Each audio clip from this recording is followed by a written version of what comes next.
abroad, they know this, but people in Africa, we don't even want to talk about it. But these are conversations we need to talk about, because there are so many people even in Africa that are living with that condition, and the problem is just there. So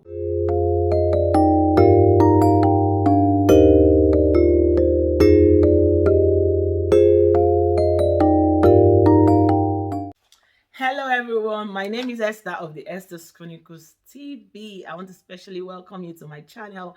And if you are watching this video, just know that this video is a continuation to the video I did before, where I get to talk about the basics of epilepsy. I spoke a lot about it. If you've not seen the video, please try and check it out in the description box, or just check it out on my channel so that you will know where we are coming from.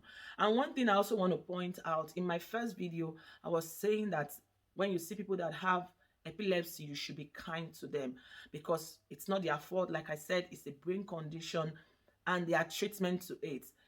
It can be treated. It's not like you cannot treat it. It's not something, even if you were born with it, it can be treated. Number one, there are medicine that you can take to control it. And number two, you can do, there's a surgery to it. There's a surgery you can do to correct it. And there are other treatments. And one of those other treatments is you showing love, showing kind affection. Let me tell you guys, the Bible says that bitterness dries the bone, but the healthy heart is merriment.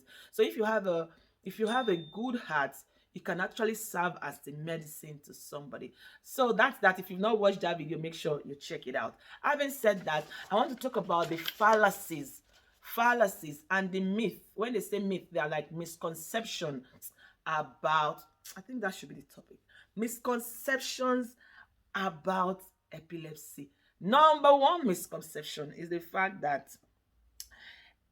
number one is you can swallow your tongue during a seizure. Yes, we were told. And that's why you see when somebody is having the attack, when the person is displaying seizure, you see people putting spoon in between their mouths, because they believe that as they are shaking, they can swallow their tongue. That's a misconception. It has never been seen. We have only heard it in the parts of the country where I come from. I don't know if you have heard it from your own parts of the country, that if you're having seizure, you can swallow your tongue. That's a lie. It's medically incorrect. Number two, you should force something into the mouth of someone having seizure. Yes, like I said, you can relate it to that. Number one, you see people forcing things in between the teeth of the person having seizure. Why? Because they think that you're going to swallow your tongue. So it's a misconception we were told when we were growing up, and it's a lie. It is fallacious. It's a lie. Number three, you should restrain from someone having seizure. No, you shouldn't restrain from someone having seizure. When somebody is having seizure, all you could do is just try to calm the person so that the person doesn't harm themselves. Because when you see somebody having seizure and the person is standing and you are watching, and this time and age where the next thing people will do is to bring out their phone and start taking that moment, when you should have just gone close to the person, look for a way to position the person in a good place, or wrap them up with just give them something to lie on. Because seizure, we've seen cases where seizure have led to breaking of heads, people fall down, and so many things can happen. So when you see somebody having seizure, please don't run away from them.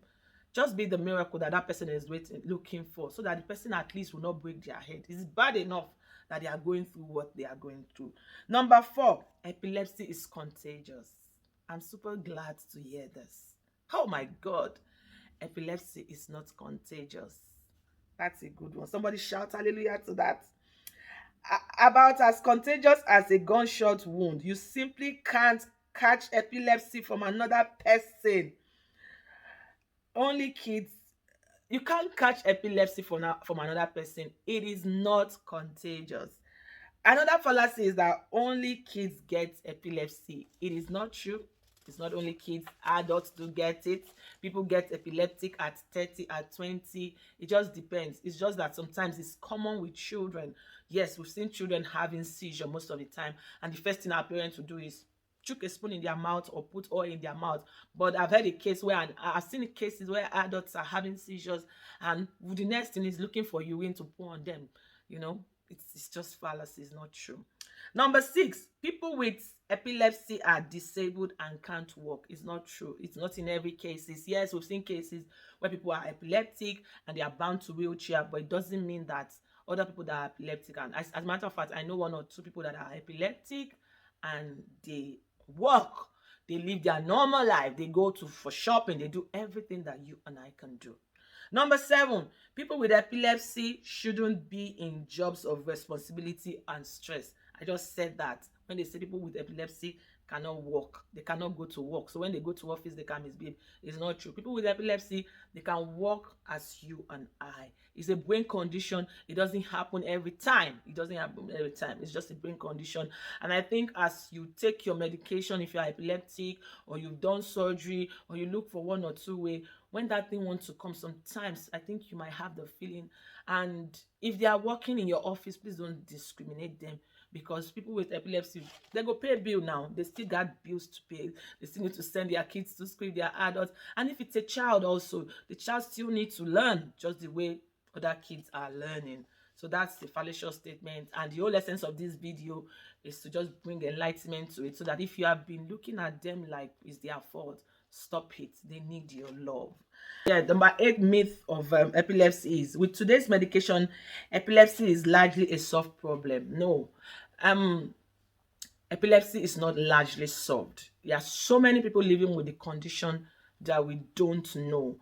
Yes, in the Western world, they know this, but people in Africa, we don't even want to talk about it. But these are conversations we need to talk about, because there are so many people, even in Africa, that are living with that condition, and the problem is just there. So research is still ongoing.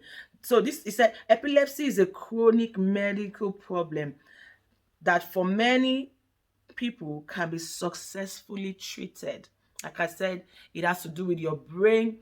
Surgery can correct it, medicine can correct it, but the sad reality is that for some people, it's still there. Having done the surgeries, having taken the medication, like the one we are working with, like I said, it's just a condition that we are managing. So the problem is still there, but researches still need to be done. I'm glad that in the Western world, they even acknowledge it as a problem. So researches are being made to correct it, unlike where I came from, where it's not what we just even want to hear about, but they are there.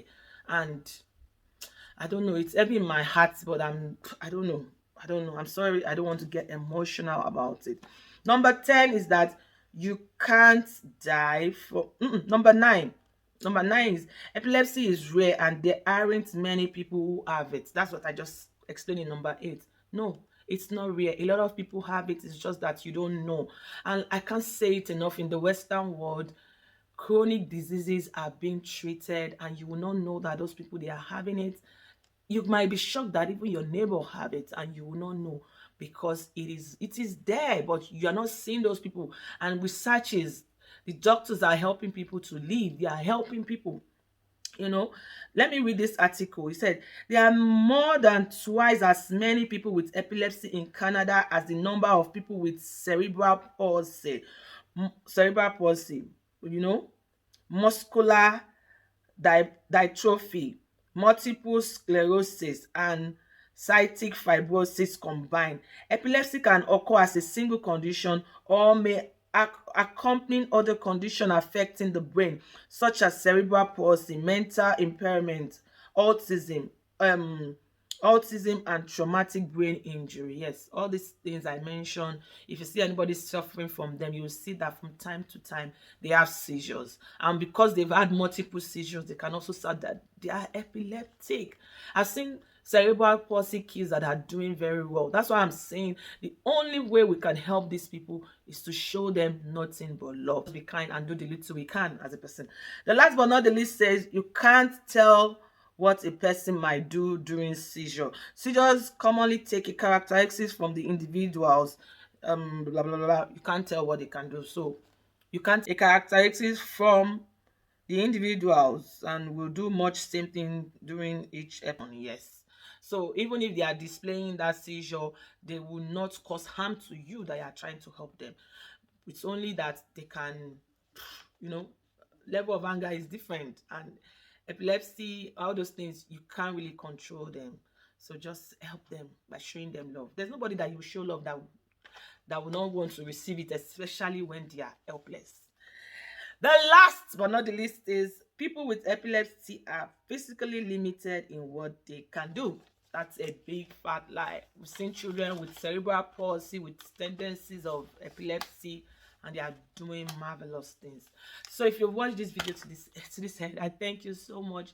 I just felt to talk about it because, like I said, it's my experience, and I just chose to talk about it to throw more light on it. And I didn't just start talking about it. I took out time to do a research on it, and I said, no, I'm going to share it on this place. So the next time you see somebody displaying seizure, or somebody with epileptic tendency, please don't discriminate them, because it's a condition beyond their power, just like every other conditions that you don't have power against. Thank you so much for watching. My name is Esther. I'll be signing out. God bless you. I'll see you in my next video. I'll see you in my next video. Please like it and share these videos out. Share it out. This particular one, share it out. You never know. Like I said, your neighbor might just be having it. Somebody's child might just be having it. Let them know that we are not discriminating them. We love them, and we encourage them to take their medication, go for surgeries if you have to, and above all, be the shoulder, be the love that that person can see, and cause that person not to ask God, why me, why me, why me. I love you all. See you all. It's a girl. We entertain and bring you laughter from the comfort of your home. Another day.